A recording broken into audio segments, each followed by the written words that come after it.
May 30th, Todd White. When God speaks, be smart and listen. Standing at the payphone, Todd White was using every strategy he had to get his drug dealer to hook him up. Even though he had no money, he desperately needed the high. Still talking, he looked up and saw his 12-year-old daughter staring at him, and she looked totally disappointed. In a separate car, his girlfriend had brought his daughter. "You promised, Daddy," she said. He told her he was sorry, and he felt it. He was sorry, but he didn't have the willpower to change.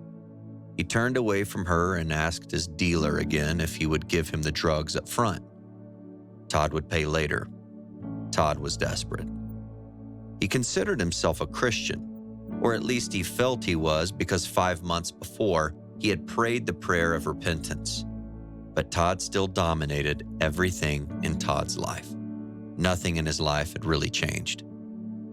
He hung up and hopped in his car, speeding down back roads and alleyways to lose the car his girlfriend and daughter were in.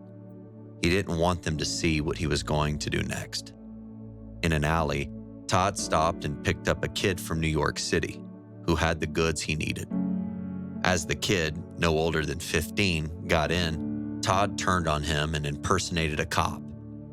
Todd began to read him his rights and grabbed his bag of cocaine, and he told him to get out of the car and put his hands behind his head. Visibly shaking, the kid jumped out. But just as the door closed, Todd stomped on the gas pedal. As his tires fought for traction and speed, a loud bang exploded around Todd. The 15-year-old kid unloaded his 9mm on Todd as he was trying to speed away. From 10 feet away, bullets sizzled through the air towards his car, but the bullets never landed. As Todd drove away from the gunshots, a clear, stern voice spoke. "I took those bullets for you. Are you ready to live for me now?" Not wanting to listen, Todd drove home. He got out of the car and shone a flashlight all over the body of the car. No bullets had even grazed the finish. Not wanting to accept what had happened in the alley, he used the whole bag of coke he had stolen. Yet, he couldn't get the high he was craving. Instead, that voice replayed itself over and over in his head.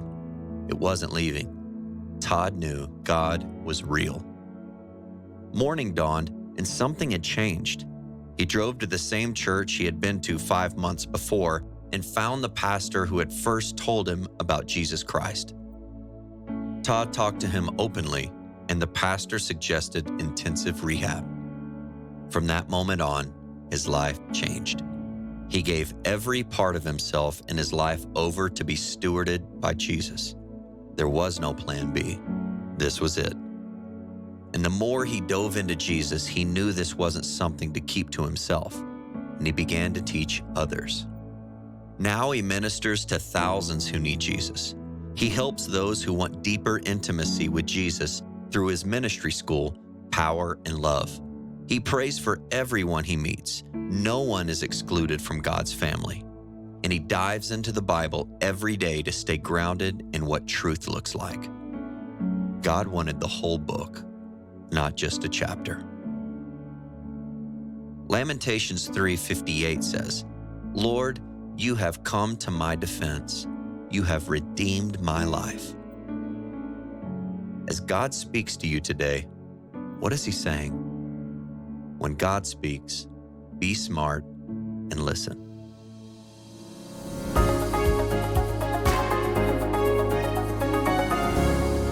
You know, as I listen to Todd White tonight, I can so relate to where he's coming from. You're going through this life and things are not going well. And man, you talk about not going well for him. I've never been in that position.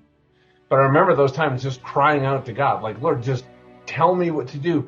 Show me the way. I remember when I went forward like he did. And remember he said he prayed the prayer and then he was hearing from, trying to hear from the Lord. He couldn't kick the habit. I was in the middle myself of a business that was in the middle of just failing. And I remember going forward and accepting the Lord and this joy. And then all of a sudden I realized I was thinking man, I'm going to get supernatural wisdom. I'm going to be able to navigate through this. That's not what happened. That business failed. And it was so difficult. Now, think of Todd stealing money from this drug dealer.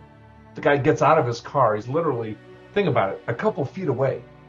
And he unloads a 9mm. That's why he thought he was shot. That's why he was convinced there'd be bullet holes in the cars, because this was like right in front of him. And then he knew right then that God loved him. I've had a similar experience, not with bullets, but with something else, but that I felt that presence. And here's what I know between Todd and me and so many other people, that God is active right now. He loves you. This is not unique. And God has redeemed our life. And he's speaking to us all the time. We're not hearing it. So here's my challenge. It's my challenge to myself and to you. Work on developing a love relationship with the Lord. If somebody walks in the room, a crowded room, and you know them and you know your voice, and they're like, hey, John, you immediately turn around because you know they're talking to you. We have to put time and energy into building that relationship. So one thing, maybe you start with Jesus Calling or some kind of devotional, just a couple minutes a day, and start developing that habit. So you're developing that relationship so the voice of God becomes audible above the noise of the world. Man, keep knocking them alive. We're all in this together.